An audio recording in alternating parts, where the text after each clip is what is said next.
Olá, sejam bem-vindos à segunda parte da nossa aula sobre ceratocone. Na primeira aula, nós falamos sobre fisiopatologia, diagnóstico clínico e os exames complementares. Hoje, eu e o Dr. Pedro vamos conversar sobre as opções de tratamento, os estágios da doença e o prognóstico dos pacientes com ceratocone.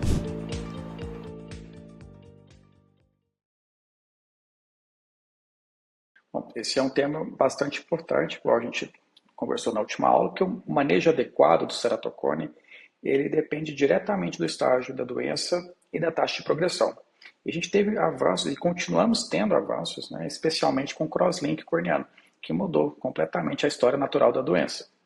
O tratamento do ceratocone tem alguns objetivos principais, sendo ele estabilizar a progressão da doença, melhorar a qualidade da visão do paciente e, por fim, evitar complicações e a necessidade de um transplante de córnea.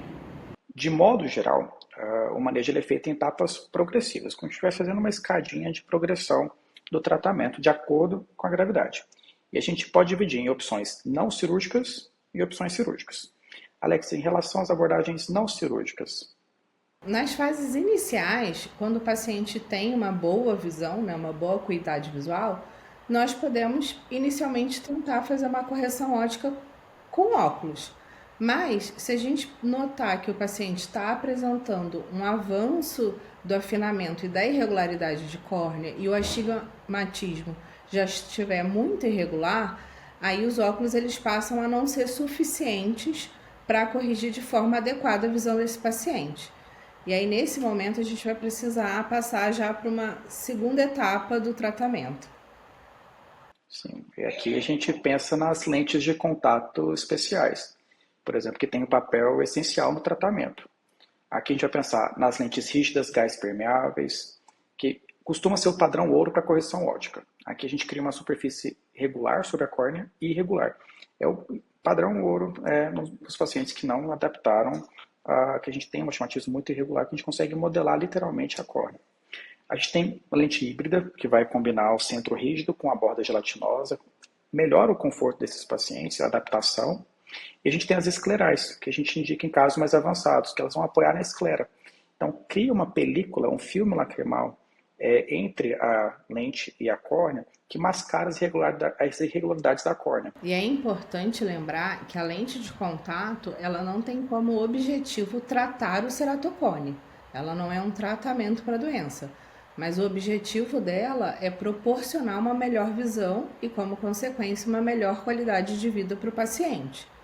E a gente tem que tomar bastante cuidado na hora da adaptação, porque uma lente de contato mal adaptada, ela acaba gerando microtraumas e lesões na córnea que vão favorecer aquela cascata inflamatória que é ativa no processo de ceratocone, então pode acabar levando a uma progressão dessa ectasia. E a gente tem o crosslink, né, que a gente comentou, e atualmente é o único tratamento comprovado que é capaz de estabilizar a progressão do ceratocone. Então a gente comentou de formas de otimizar a visão, não invasivas.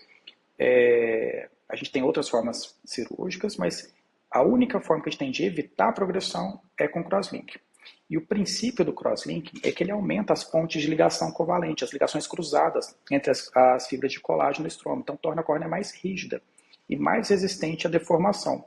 E aí o protocolo mais clássico, né, de crosslink, ele é conhecido como o protocolo de Dresden, que ele consiste em remover o epitélio corneano, aplicar a riboflavina 0,1% e deixar agindo sobre a córnea por cerca de 30 minutos.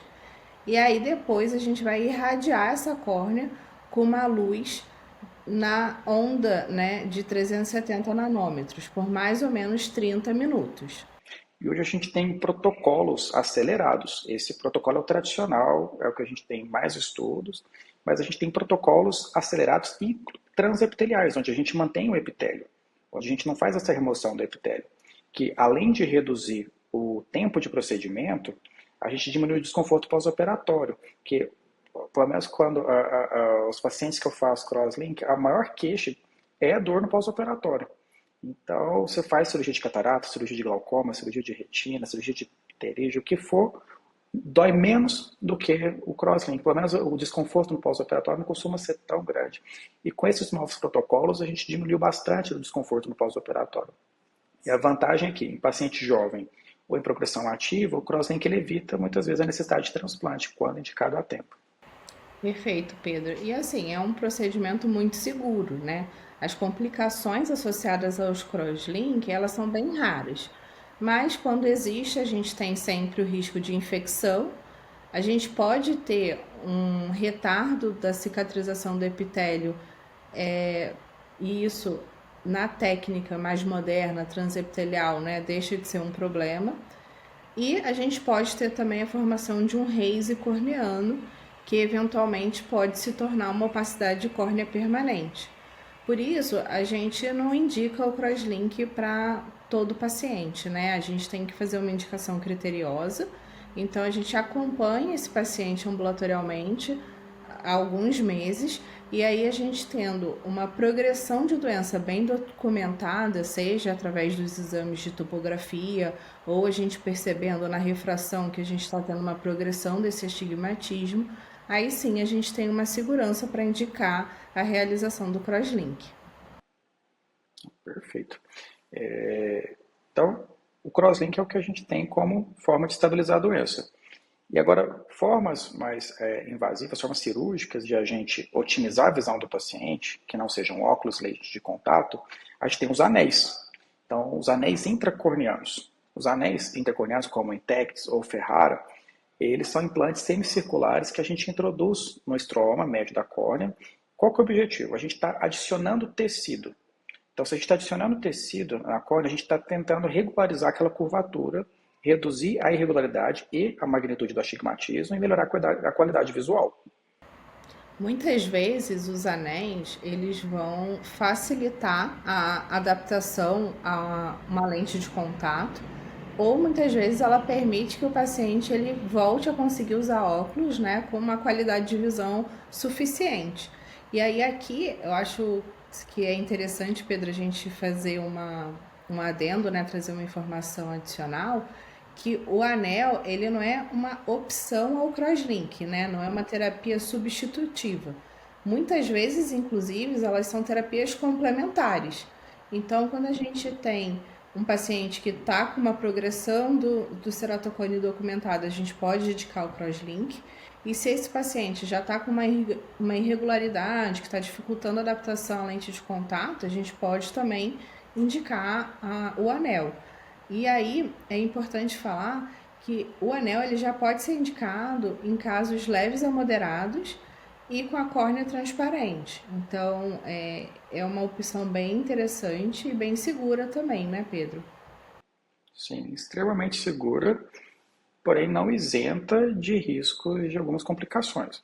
Então, a gente também pode observar algumas possíveis complicações nos anéis, são também incomuns, mas a gente pode ter infecção, extrusão do anel. Eu já tive caso com um paciente que o anel teve um pequeno deslocamento, mas a gente consegue reposicionar tranquilamente.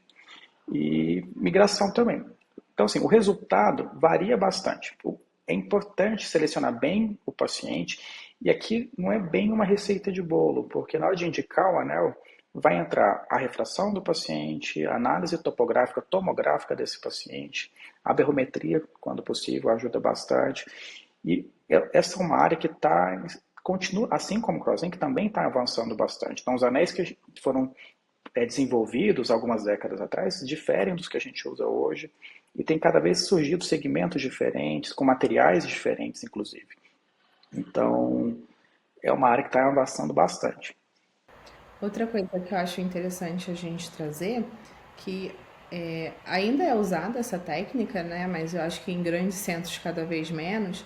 Antigamente a gente fazia o túnel para colocar o anel de forma manual, né? Então isso gerava uma variabilidade maior entre os cirurgiões, entre o tamanho do túnel, né? E, enfim, tinham complicações e efeitos, às vezes não tão semelhantes, né? Era bem variável. Mas hoje em dia a gente consegue fazer com laser o túnel, né? Então isso torna o procedimento muito mais previsível e seguro. Então é a tecnologia atuando aí em favor do paciente. Bom, e aí se a gente conseguiu acompanhar esse paciente, fazer o diagnóstico de forma precoce, fez todo esse acompanhamento, mas às vezes não tem muita opção. O paciente ele tem uma indicação de transplante de córnea. E aí eu acho que a maior dúvida que a audiência pode estar tendo é, tá bom, e quando indicar um transplante, né? Então a gente tem algumas indicações que são meio clássicas, né? Então, se o paciente fez uma cicatriz central, né, uma opacidade de córnea que está prejudicando, né, baixando bastante a visão dele, ou quando você tem um afinamento da córnea muito avançado, que você tem o risco de uma ruptura, de uma perfuração corneana. Aí o transplante ele realmente torna-se necessário. Então, assim, a gente tem várias técnicas possíveis de transplante. Aqui a gente está falando de um. Para cada segmento da córnea que tem uma afecção, ele tem um tipo de transplante passível de ser realizado. Aqui a gente está falando de uma doença que acomete, num primeiro momento, as camadas mais anteriores da córnea. Então é aquela sopa de letrinhas do transplante, né, Alex? A gente tem DALK, SALK, FALK, DMEK, DZAEK, DZEK, mas aqui a nossa sopa de letrinha a gente vai concentrar nas que estão relacionadas ao segmento anterior. Então DALK, SALK, FALK, mas em especial o DALK, que é o Deep Anterior Lamellar Keratoplasty. O que a gente vai fazer nesse tipo de transplante? A gente tira a parte anterior da córnea. Então a gente vai retirar até o estroma, até chegar ali na membrana de DCM, preservando o endotélio. A grande vantagem é que a gente tem o menor risco de rejeição, a gente está preservando a camada. A cirurgia a gente trabalha com o globo fechado, a gente não trabalha com o globo aberto, e a gente tem uma melhor sobrevida do enxerto. Agora, quando a gente tem indicação, acometeu todas as camadas, o paciente às vezes está com uma cicatriz na TCM pós-hidrópsia, a gente acaba tendo que às vezes lançar a mão do transplante penetrante, que é o tradicional, onde a gente vai substituir todas as camadas da córnea. Então, igual eu comentei, quando a gente tem uma ruptura ou uma cicatriz mais profunda, aí a gente acaba priorizando o penetrante. Bom, e é importante, quando a gente está acompanhando esse paciente, vai indicar o transplante, conversar bastante com esse paciente que a reabilitação visual dele pós-transplante, ela pode levar meses, porque o paciente, a gente às vezes tem manejo de ponto, tem a recuperação, risco de transplante, então, risco, desculpa, de rejeição, então, existem algumas situações no pós-operatório do transplante que não vão fazer com que esse paciente tenha uma recuperação visual tão imediata. E aí é preciso alinhar a expectativa do paciente, né? E muitas vezes, mesmo após o transplante, o paciente ele ainda vai precisar usar óculos ou uma lente de contato especial. As técnicas mais modernas, né, têm uma taxa de sucesso mais alta. Mas, de qualquer maneira, né, o transplante ele é uma opção que ainda é muito usada e é bastante segura e eficaz. Sim. E assim, importante para a gente poder indicar adequadamente essas modalidades terapêuticas é a gente fazer um estadiamento e uma análise de prognóstico também precisa. E aí a gente tem um sistema clássico de Amsler-Kurmake, onde a gente vai classificar em 4 estágios com base na curvatura, na miopia e o astigmatismo e a espessura corneana. E mais recentemente, né, surgiram novas classificações e uma das mais utilizadas é o Belin ABCD, que aí vai considerar a curvatura anterior, a curvatura posterior, a espessura mínima e a acuidade visual corrigida desse paciente. E é importante, quando você tem o printout do Belin-ABC, avaliar a curva de Belin-Ambrosio, avaliar os mapas diferenciais, o BAD-D. Então, eles todos trazem para a gente essa noção de estadiamento. E o prognóstico também depende de vários fatores, por exemplo, idade no diagnóstico, né? Quanto mais jovem, maior o risco de progressão. É um paciente que tem mais anos de vida para progredir. A presença de atopia, alergia ocular, o hábito de coçar o olho é extremamente complicado, porque isso aumenta o atrito, aumenta a desorganização das lamelas de colágeno e a progressão do ceratocone. O grau inicial de afinamento, então quanto mais fina, pior. E adesão ao tratamento. Então, aquele paciente que tem uma dificuldade de adesão, de uso dos colírios, de segmento, acaba tendo geralmente um prognóstico pior. Perfeito. E assim, o diagnóstico precoce, né, ele é fundamental. Hoje, com a disponibilidade do CrossLink, a maioria dos pacientes, se diagnosticado precocemente, fazendo um acompanhamento adequado, se diagnosticado, né, e confirmado uma progressão da doença, sendo realizado um CrossLink, eles conseguem ter uma boa visão ao longo de toda a vida. E sem necessidade, às vezes, de métodos mais invasivos ou de um transplante de córnea. Bom, e o que seriam, por exemplo, as principais complicações da doença em si? Né? Se a gente pensar que uma córnea que está afinando, está tendo uma protrusão constante, a gente pode pensar que esse paciente pode evoluir como uma opacidade corneana, uma hidrópise, que a gente comentou, né, a ruptura da DCM, uma infecção, né, no usuário de lente de contato, em raros casos, é incomum, ter uma ruptura corneana. E aí, de qualquer forma, né, é fundamental que depois de qualquer tratamento que esse paciente seja submetido, ele mantenha um acompanhamento regular. E aí, nos pós-operatórios, tanto do crosslink até o transplante, a gente sempre tem que orientar esse paciente a evitar coçar os olhos, proteger os olhos contra traumas, usar óculos com proteção para se proteger da radiação ultravioleta. Os usuários de lente de contato fazer um bom uso da lente de contato, manter uma higiene adequada dessas lentes e usar os colírios de forma adequada, conforme prescrição médica. E assim, a reabilitação visual, ela é imprescindível. E pode ser feita com lentes especiais, né? E é uma equipe multiprofissional. Não é só o oftalmologista, não é só o corneólogo. Então, você ter um contatólogo de suporte para poder fazer uma adaptação bacana das lentes, ter técnicos que vão específicos nessa área, ortoptistas. Então, a gente tem toda uma equipe para dar suporte e naqueles casos mais avançados, assim que a gente tem um prognóstico favorável, a equipe da visão subnormal, mas a gente espera não precisar, não chegar lá, mas se precisar, a gente ter todo um aparato multidisciplinar para poder dar apoio e tratamento para esses pacientes. Perfeito, Pedro. E eu acho que além do acompanhamento interdisciplinar, né, que a gente e multiprofissional, né, dentro do ceratocone, é papel não só do médico, mas de toda essa equipe, a educação do paciente. Então, é essencial a gente ensinar o paciente a nunca coçar os olhos e do risco relacionado, né, que é a progressão da doença. Então, eu acho que isso faz parte do tratamento do ceratocone. E outra coisa que eu acho que é muito importante é na hora da gente dar o diagnóstico e falar com a família, o paciente sobre o ceratocone, a gente falar que o ceratocone não é um sinônimo de perda visual irreversível, né? Que esse paciente não necessariamente vai ficar cego.